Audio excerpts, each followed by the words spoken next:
Stand clear of the closing doors, please.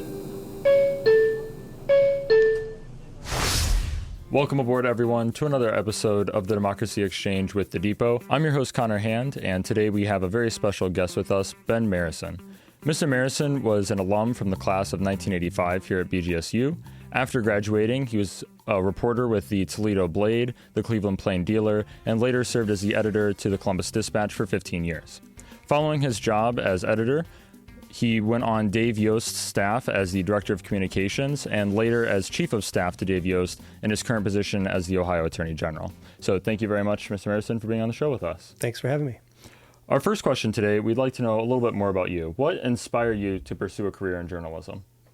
When I was a youngster, Watergate was happening, and I was very intrigued by the power of the press and how they were fighting for justice with Nixon and Watergate in the tapes. And so in fourth grade, I decided I wanted to be a reporter, and I challenged our teacher then, back in Ashtabula, Ohio, to start a newspaper. And I figured she wouldn't let me, but she did. And I was in newspapering from the time I was in fourth grade until 2015. And how did your time at the BG News contribute to your success as a journalist? You know, BG and the BG News was where I really learned the proper way to do journalism. They were outstanding faculty. Lots of them had practical experience. Two of them actually were working in a newsroom at the time, which was good to be able to, get to feel what you were doing. They could tell you if that was happening in the real newsrooms. And then when I started working more fully at the BG News, I came to appreciate that it was a real newsroom, that even though it's on a college campus, it functions in every way like a genuine newsroom, independent newsroom. We wrote stories that some people didn't like, but that's what journalists do. But we learned a lot. I would never have gotten as far as I have in my life had it not been for the experience at the BG News, straight up. Oh, thank you very much. You have often credited your former experience as a journalist with being a part of your current success as Chief of Staff in the Attorney General's office. What skills have you picked up as a journalist that assisted you in this new role? One of the things that the journalist has to do the most is critical thinking, to understand what's coming at you, if it's true, if it's false, if you need to ask more questions. And as Chief of Staff for the Attorney General's office, you're making hundreds of decisions a day. And so you need to be able to be a critical thinker to make sure you have the right information, to know who has the right information, to do the analysis, and to be able to explain why you're making decision A, B, or C, because you have to be able to defend it to your boss. In my case, it's Attorney General Dave Yost. But also the ability to communicate, whether it's in a meeting, whether it's in writing. The ability to communicate is so important. It's critically important. You can have somebody who's the most intelligent person in the room, but if they can't share that information in a way that's digestible and understandable, then you might as well be the idiot in the room. And so that's one of the things I picked up here, refined here, and use daily at the Attorney General's office. Thank you. As a reporter with the Plain Dealer Company and later as an editor with the Columbus Dispatch, you covered a variety of government positions. How has coverage of government affairs changed since you left reporting? It's changed significantly, monumentally. There used to be dozens of reporters that covered the state capitol, and now it's a third of that. And it's happening across the newspaper industry. I think the last stat I saw that since 2000, there's been a 75% reduction in the number of journalists out in the communities. So there's just not enough people out asking the right questions to have an informed citizenry so that they can do their job, which is to vote. The reporters don't have time today to dig in like they used to. Their jobs are harder. Instead of having one deadline a day, like for print, they might have 8 because they got to keep feeding the website throughout the day. So there's fewer of them and more is asked of them. So their jobs are that much more difficult. Having said that, the people who are still doing journalism are so committed to the cause. They care about their communities. They care about having an informed citizenry. So my hat's off to them for the amount of work they're doing and their commitment to journalism and keeping democracy alive. Which is especially important with our network. That's part of the goal here. So Yes.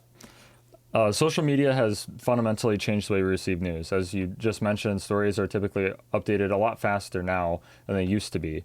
Often we see that news agencies might prioritize speed over accuracy and later print retractions or corrections to information that might be misleading or damaging when it's originally released. Do you find that this extremely fast pace of political news is beneficial at all, or do you think it's entirely detrimental? Well, it's beneficial because you want people to know what's happening. And if you can do it in real time accurately, that's terrific. The problem is it's very difficult to have both speed and accuracy. And bad information travels faster than good information. And once it's out there, it's out there. You really can't draw it back. So it's very detrimental to have bad facts out there. So when I was editor, our policy was break it online, explain it in print, but we don't want to be first wrong. We want to be first right. So if we're fifth, but we're right, I'll take that because I don't want to be first and wrong, because then you lose credibility. And in journalism, that is your currency, is your credibility. But we once had a consultant come in to try to tell us how to improve our website, and what she encouraged us to do is to start reporting what we were hearing. And then if it's wrong, go back and correct it. But it's okay. Just you want people to come to your website knowing they'll find out about every bit of gossip and rumor right up front. So as I pushed back vigorously, and I said, so if we were to report that we heard that you're a rapist, that would be okay because we'll correct it later. She goes, well, no, because that's not true. I said, is it? I said, so you can't waste the currency of credibility with this rush to be first. You have to be right. We didn't hire that consultant. Entirely fair. Yeah. I wouldn't have either. Our media environment has developed a very troubled relationship with misinformation. Agencies tend to push misinformation or attempt to fact check others almost entirely depending on political bias. Do you see a pathway forward that might return us to more truthful journalism rather than political theater? So I don't believe the issue is with the journalists. It's with the people feeding the journalists. So at press conferences or media briefings, you'll see somebody issue statistics that are 1/3 of the story, which lead the listener to think this is great. But then if you had 100% of the facts, you realize this is horrible. And so what I believe has to happen is consumers of information have to be more and more discerning and more critical thinkers so that they're not misled.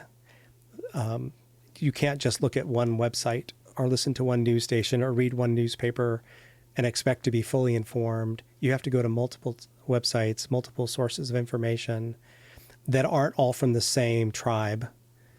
So if you're a conservative, don't just listen to and read conservative information. Enlighten yourself. Listen to more things. It's probably not going to change your view, but it'll help you have a more informed view of the facts so that you can make better informed decisions. We live in a society now that would rather just stay comfortable in their tribal lane and only get information that confirms and affirms what they think, and that's dangerous. Thank you very much. That's extremely enlightening.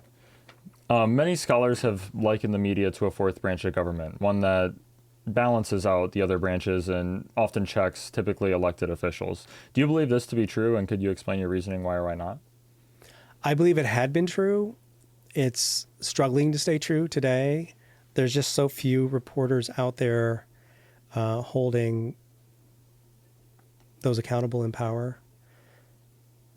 There used to be a fear that if you said something today, Connor, and I reported it, and then I found out you misled your listeners, that there'd be a price to pay. Today, there's really no price to pay. And because of that, people are more willing to push the envelope, to tear the envelope, to push their side of a story, even if it's not true. So hopefully there'll be a reinvestment in the Fourth Estate, and they can continue to hold people accountable, and it'll matter when they do. Too often it doesn't with parts of the electorate. Recently, there was a push to defund a lot of public news organizations throughout the country. Do you think that's going to contribute to this seemingly endless pit of misinformation? Well, it's certainly not going to help.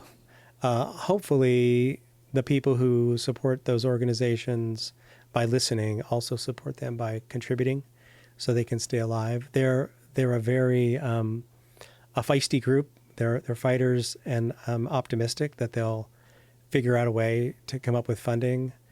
I believe whoever is the next president will restore a lot of that funding because they serve a lot of underserved areas. There's news deserts out there, and for some people, their only way to get somewhat local news is through these public radio and public television stations. Thank you. For our final question here today, we'd like to ask you, is there any advice you would like to give to aspiring listeners who may one day want to fill one of the many roles that you've been in? If you are interested in being the first to know things, be a reporter. If you want to help contribute to the betterment of your community, be a reporter. If you like to meet people from all walks of life, from every walk of life, you should give serious consideration to being a reporter, because in my lifetime, I have met some of the most fascinating people that are everyday people. They're not presidents. I've met them. They're not U.S. senators. Met them. They're not always the CEOs of business. Met them. The ones I remember are the people who you've never heard about before. And to get to tell their stories and learn it's just a fascinating occupation, because there's no 2 days are alike. You go to work thinking you're going to do A, and you're doing B and then C. The news business is just a fascinating business. It's very difficult right now. It's very challenged. But in terms of being rewarding, it's enormously rewarding. Thank you very much for joining us today. Thanks for having me. Well, that's all we have for today. Thank you again, Ben Marrison, for joining us. I would like to give a massive shout out to our production interns, Julia Amlin, Thomas Williamson, and Bryn Drabeck. They've been a massive help in getting us up and going as a podcast. I've been your host and researcher today, Connor Hand. I'd also like to give a massive thanks to Falcon Radio and our founder, Professor Robert Alexander. This has been the Democracy Exchange with the Depot, and I hope to see you all at the next episode. Thank you so much for listening to this episode.